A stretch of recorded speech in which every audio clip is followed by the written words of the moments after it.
विदर्भ देश के राजा भीष्मक, जिनके 5 पुत्र और इकलौती बेटी नाम है रुक्मिणी। बेटी सयानी हुई तो पुत्रों से परामर्श लिया, बच्चों मेरा विचार है क्यों ना हम अपनी बिटिया का विवाह द्वारकाधीश कृष्ण से कर दें, तुम्हारा क्या विचार है?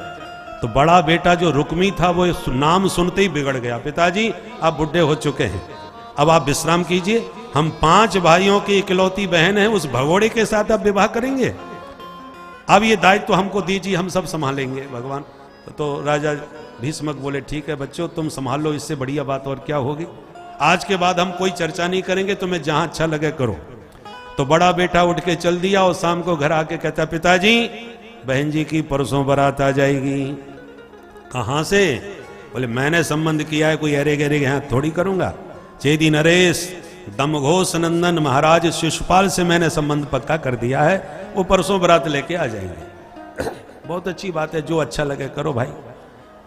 जब बच्चे ज्यादा होशियारी दिखाने लगते हैं तो बुजुर्गों को फिर हाथ जोड़ के मानना पड़ता है, ठीक है भाई करो। परंतु रुक्मिणी के कान में जब ये खबर गई तो रोती रोती भाभी जी के पास गई, भाई भाभी जी भैया ने ये क्या कर दिया, मेरे मन मंदिर में तो माधव मुरलीधर बैठे हैं और भैया ने न जाने कहां संबंध पक्का कर दिया, अब क्या होगा? भाभी जी ने कहा तो बैठ के रोने से तो कुछ नहीं होने वाला, कुछ करो। क्या करूं? बोले कुछ ना बने तो एक पत्र ही लिख दो।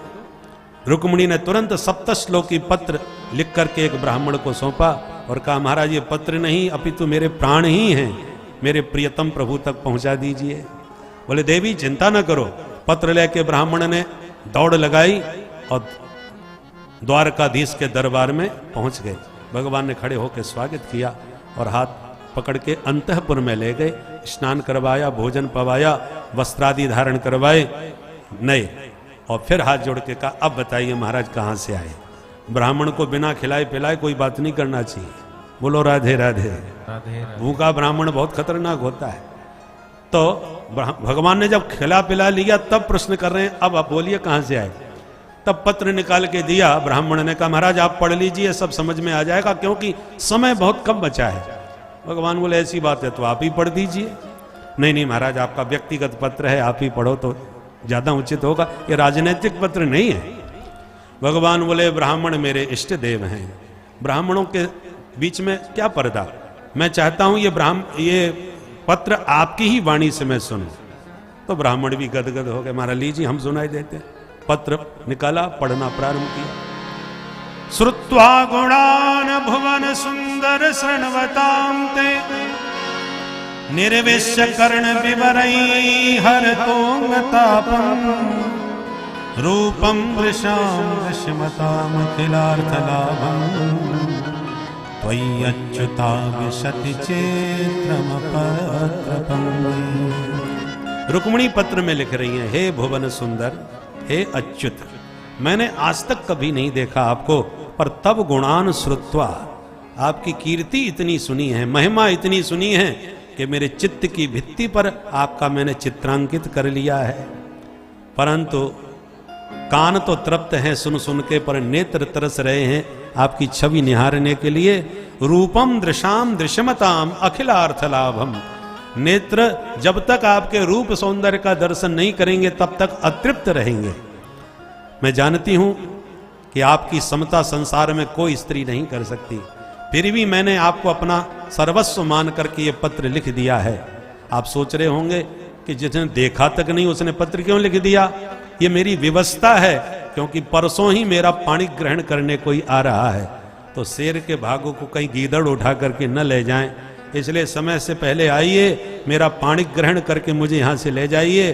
पर यह भी निवेदन है कि मेरे भाई आपके विरोध में खड़े हैं, उनको मारना पीटना मत। अंतःपुरांतर चरी मन हत्य बंधून त्वामुद बहे कथमिति प्रमदाम्य पायम पूर्वेद्युरस्त महती कुल देवी यात्रा यस्याम बहिर्नव वधु गिरिजामुपेया। उसका मैंने उपाय ढूंढ लिया है कि बिना झगड़े के बात कैसे बने। अंतःपुरांतरचरी मन हत्य बंधून, बंधु बांधवों की हत्या नहीं होनी चाहिए। और बात कैसे बने? तो मैं विवाह से पूर्व माता पूजने के लिए देवी माँ के मंदिर में जाऊंगी, आप उसी मंदिर में आ जाइए, सारी बात बन जाएगी, कोई झगड़ा भी नहीं होगा। कदाचित आप समय पर नहीं पहुंच पाए तो इतना जान लीजिए कि 100 जन्म अभिष्यात, मैं 100 जन्म लेने के लिए तैयार हूं, पर मेरा पाणिक ग्रहण होगा तो केवल आपके द्वारा, और किसी की मैं कदापि नहीं हो सकती। आपकी रुक्मिणी। पत्र सुन के माधव मुस्कुरा के बोले, ब्राह्मण देवता, जो स्थिति रुक्मिणी की है वही हमारी भी है। तथा अहम अपि तच्चित्तो निद्राम च न लभे निशि। मैं भी उनकी महिमा सुन सुन करके कई रात्रि से जागरण कर रहा हूं। ब्राह्मण ने कहा, तो देर किस बात की, आइए विराजिए। तुरंत भगवान ने दिव्य अपना रथ निकाला, और जो विशेष उच्चई श्रवा के समान 4 घोड़े थे, जिनके नाम थे सुग्रीव, मेघपुष्प, बलाहक और शैव्य, उन घोड़ों को भगवान ने रथ में नियुक्त करके जो हांका, ब्राह्मण को बैठा करके वायु वेग से रथ चला।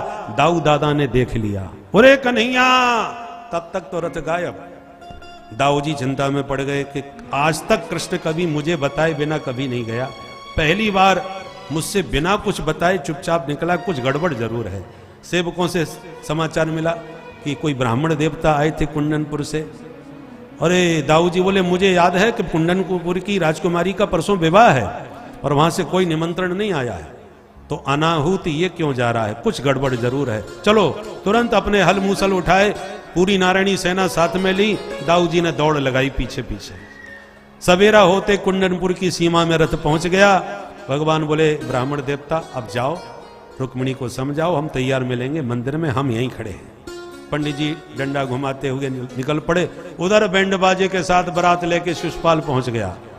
जो हल्ला मचा शहर में कि बारात आ गई, दूल्हा आ गया, चलो सखी दर्शन करें दूल्हा के। अब तो रुक्मिणी की धड़कन तेज हो गई। हे भोले बाबा, मैंने बहुत सोमवार के व्रत किए हैं, मैंने बहुत अभिषेक किए हैं, आज मुझे सारे पुण्यों का फल चाहिए। दुर्भगाया न मे धाता नानुकूलो महेश्वर, देवी बाब मुखा गौरी रुद्राणी गिरिजा सती। सारे देवी देवता मनाने लगे। इतने में ब्राह्मण को आते हुए देख लिया, दौड़ करके प्रणाम किया। महाराज क्या समाचार है? ब्राह्मण ने कहा, देवी समाचार कुछ नहीं है, पर जिसको तुमने समाचार भेजा था मैं उन्हीं को पकड़ के लाया हूं अपने साथ में। ये सुनकर के तो रुक्मिणी प्रसन्नता में नाच उठी और बार बार ब्राह्मण को प्रणाम किया, नमस्कार किया। ब्राह्मणों के पास एक ही कार है, नमस्कार। नमस्कार कर दो, ब्राह्मण खुश हो जाता है। जैसी रुक्मिणी ने प्रणाम किया, ब्राह्मण ने गदगद होकर खूब आशीर्वाद दिया। पर रुक्मिणी साक्षात भगवती लक्ष्मी हैं। लक्ष्मी जिसे प्रणाम करे उसके जीवन में क्या कमी रह जाएगी। पहले ब्राह्मणों से रूठी हुई लक्ष्मी थी। क्या किया, क्यों रूठ गई? एक ब्राह्मण देवता ने नारायण की छाती में लात मारी लक्ष्मी जी की उपस्थिति में। भृगु देवता, और लक्ष्मी जी इतनी नाराज हो गई और भगवान, लात मारी भृगु जी ने और भगवान चरण सहलाते हुए कहते हैं, अतीव कोमलौ तात चरणौ ते महामुने। हे महामुनि, आपके चरण बड़े कोमल हैं, कहीं आपको चोट तो नहीं लग गई? लक्ष्मी जी को बड़ा बुरा लगा, उसने लात मारी, ऊपर से उसी को कह रहे हैं कि तुम्हें चोट नहीं लग गई। ब्राह्मणों को कुछ ज्यादा ही सिर चढ़ा रखा है। मेरा भी नाम लक्ष्मी जी नहीं, जो इनको भिखारी नहीं बना दिया। बेचारे ब्राह्मण भिक्षुक हो गए, ब्राह्मण को धन केवल भिक्षा। पर आज इस ब्राह्मण देवता ने लक्ष्मी स्वरूपा रुक्मिणी का पत्र भाग करके नारायण को दिया। नारायण को ला करके लक्ष्मी जी से मिलवाया। लक्ष्मी जी तब से ऋणिया बन के उनके चरणों में नतमस्तिष्क हो गई। तब से ब्राह्मणों के ऊपर भगवान की बड़ी कृपा है। वो लक्ष्मी नारायण भगवान की जय। ब्राह्मण तो आशीर्वाद दे के चला गया। अब रुक्मिणी ने 16 श्रृंगार किए, सखियों को साथ में लिया और मंदिर में पूजा करने गई और मंत्र जप करने लगी। ये बहुत अच्छा मंत्र है भागवत का। इसका जाप करने से कन्या का शीघ्र विवाह होता है और सुंदर वर की प्राप्ति होती है। रुक्मिणी जप रही, नमस्ते त्वाम्बिके भीक्षणम स्वसंतान युताम शिवाम भूयात् पतिर्मे भगवान कृष्णस्तदनुमोदताम। हे मातेश्वरी, द्वारकानाथ कृष्ण मेरे पति बने, ऐसा मुझे आशीर्वाद दो। मां का आशीर्वाद रुक्मिणी को प्राप्त हुआ। इधर किसी गुप्तचर ने शिशुपाल को जनवासे में खबर दी, सरकार आपके विवाह में खतरा। कैसा? बोले हमने द्वारकाधीश कृष्ण को नगर के बाहर खड़ा देखा और हमें सूचना मिली है कि कन्या पक्ष ने उसको बिल्कुल नहीं बुलाया है और आपके साथ बारात में भी नहीं आया है। तो ना वो घराती है ना वो बराती है, पर आने की उसे आवश्यकता क्या है? सरकार, प्रयोजन मनुद्देश्य मंदोपी न प्रवर्तते, बिना प्रयोजन के मूर्ख से मूर्ख व्यक्ति कहीं नहीं जाता। तो कृष्ण के आने का यहाँ क्या प्रयोजन हो सकता है? और हमारी आशंका है कहीं आपको यहाँ से बिना दुल्हन के वापस न जाना पड़े। इतना सुनते ही शिशुपाल का मूड खराब हो गया, पर सारे बराती अस्त्र शस्त्र लेकर के खड़े हो गए। बोले महाराज चिंता ना कीजिए, हम सब संभाल लेंगे, आप निश्चिंत रहिए। भाग करके सबने मंदिर को चारों तरफ से सुरक्षा घेरे में ले लिया। जिस मंदिर में पूजा कर रही थी रुक्मिणी, चारों तरफ से सेना ने घेर लिया। अब पूजा पाठ करके मंदिर के बाहर जब रुक्मिणी आई और जो हजारों सैनिकों को देखा तो थर थर कांप गई, मन में घबरा गई, हे भगवान, मैंने पत्र में लिखा था कि मंदिर में कोई नहीं होगा, यहाँ तो इतनी सेना खड़ी है, अब क्या होगा? और सबसे बड़ी विडंबना यह है कि जिसको पत्र लिखा था उसको भी आज तक नहीं देखा। वो सामने आएंगे तो मैं पहचानूंगी कैसे कि यही हैं? तो डरी डरी रुक्मिणी हर चेहरे को ध्यान से देखने लगी और रुक्मिणी का अलौकिक सौंदर्य देख करके सैनिकों की सुध-बुध समाप्त हो गई। निर्निमेष नयनों से निरंतर निहारते ही जा रहे हैं, उन्हें होश ही नहीं कि हम कौन हैं, कहाँ हैं और क्यों आए हैं। दूर खड़े द्वारकाधीश समझ गए कि रुक्मिणी भयाक्रांत दिखाई पड़ रही हैं।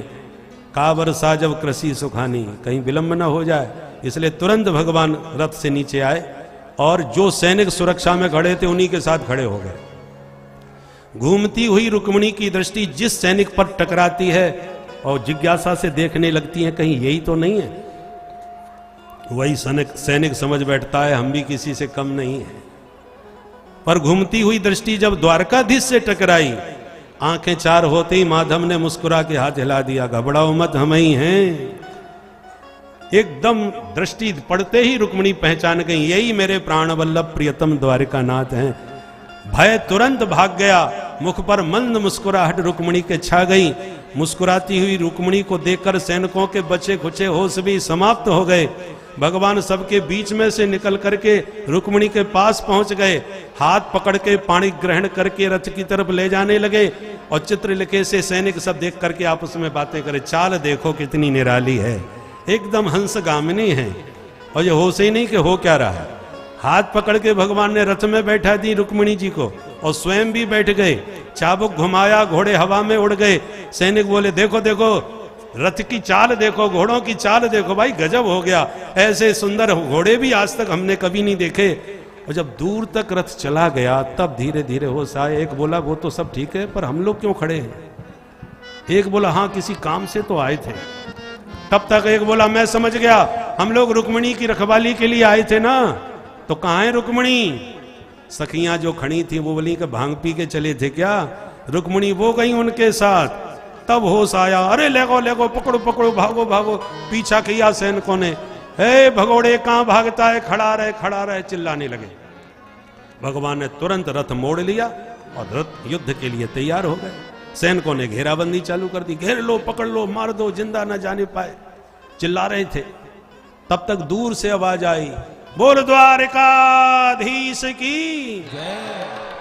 प्रभु ने मुड़ के देखा तो दाऊ दादा हल मूसल ताने चले आ रहे थे। निकट आती भगवान ने दौड़ के दंडवत किया, अरे दाऊ भैया दंडोत, आप यहाँ कैसे? दाऊ जी बोले लाला हम जानते तुम क्या लीला करोगे, इसलिए हम पूरी तैयारी के साथ आए हैं। तुम बहू को लेके घर चलो, हम इनका स्वागत करके तुम्हारे पीछे पीछे आ रहे हैं। कन्हैया तो 9-2-11 हो लिए, दाऊ जी ने हल मूसल उठा लिए। जो सैनिक आगे बढ़े हल से सिर पकड़ा और मूसल धमक दिया। तमाम सैनिकों के सिर फूट गए, सब प्राण बचा के वापस भाग गए। शिशुपाल से रोते हुए बोले सरकार अनर्थ हो गया। क्या हुआ? बोले आपकी होने वाली दुल्हन को द्वारकाधीश ले गए। शिशुपाल बोला धिक्कार है मेरी जिंदगी को। अरे तुमने क्या किया? बोले सरकार हमने भाग के उसे पकड़ लिया, पर ऐन वक्त पर मूसल वाला उसका भाई आ गया, उसने सबकी छुट्टी कर दी महाराज, बहुत खतरनाक है। शिशुपाल बोला अब मैं जिंदा नहीं रह सकता। कितना बढ़िया मेकअप करवा के दूल्हा बन के सज धज के आया था, बिना दुल्हन के जाऊंगा, मैया बाप को क्या मुंह दिखाऊंगा, ऐसी जिंदगी से मर जाना अच्छा है। आप लोग मेरी यही समाधि बना देना। बहुत रोने लगा बेचारा। तो जरासंध भी आया था बारात में, मित्र था उसका, तो हाथ पकड़ के अकेले में ले जाके समझाने लगा, भो भो पुरुष शार्दूल दौर मनस्य मिदम त्यज, मन को इतना कमजोर मत बनाओ, तुम पुरुष सिंह हो। अरे मुझे देख, सौरही सप्त दशाहम वही संयोगानी पराजित। इस कृष्ण ने मुझे 17 बार लगातार पराजित किया, पर मैंने तो हिम्मत नहीं हारी, तो 18वीं बार मैंने भी उसको पराजित करके भगाया कि नहीं। इसलिए क्षत्रिय होकर के मरने की बात मत करो, मारने की बात सुनो। मारने की बात सोचनी चाहिए, तुम मरने की बात कर रहे हो, कैसे क्षत्रिय हो।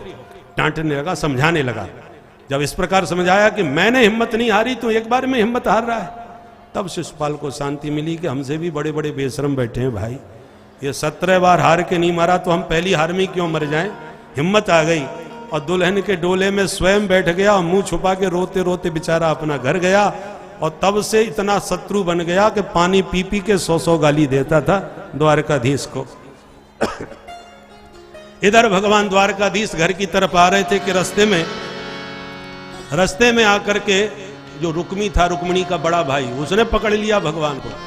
भगवान ने मारने को तलवार निकाली तो रुक्मिणी जी ने हाथ पकड़ लिया। सुनो सुनो महाराज, मैंने पहले ही कहा था बंधु बांधवों का बद नहीं होना चाहिए। भगवान मुस्कुरा के बोले, देवी जी अब तुम्हारा भाई है तो हमारा भी तो कुछ लगेगा, चिंता न करो, मारूंगा थोड़ी अब, पर इसको थोड़ा दंड देना बहुत जरूरी है। भगवान रथ से कूदे और दौड़ के रुक्मी का सिर पकड़ के उसके बाल बना दिए। आधे बाल इधर से, आधी मूछ इधर से, आधी दाढ़ी इधर से, ऐसी भद्रा उतारी कि पूरी शकल बिगाड़ के रख दी। इतने में दाऊ जी विजय का ध्वज फहराते हुए आ रहे थे।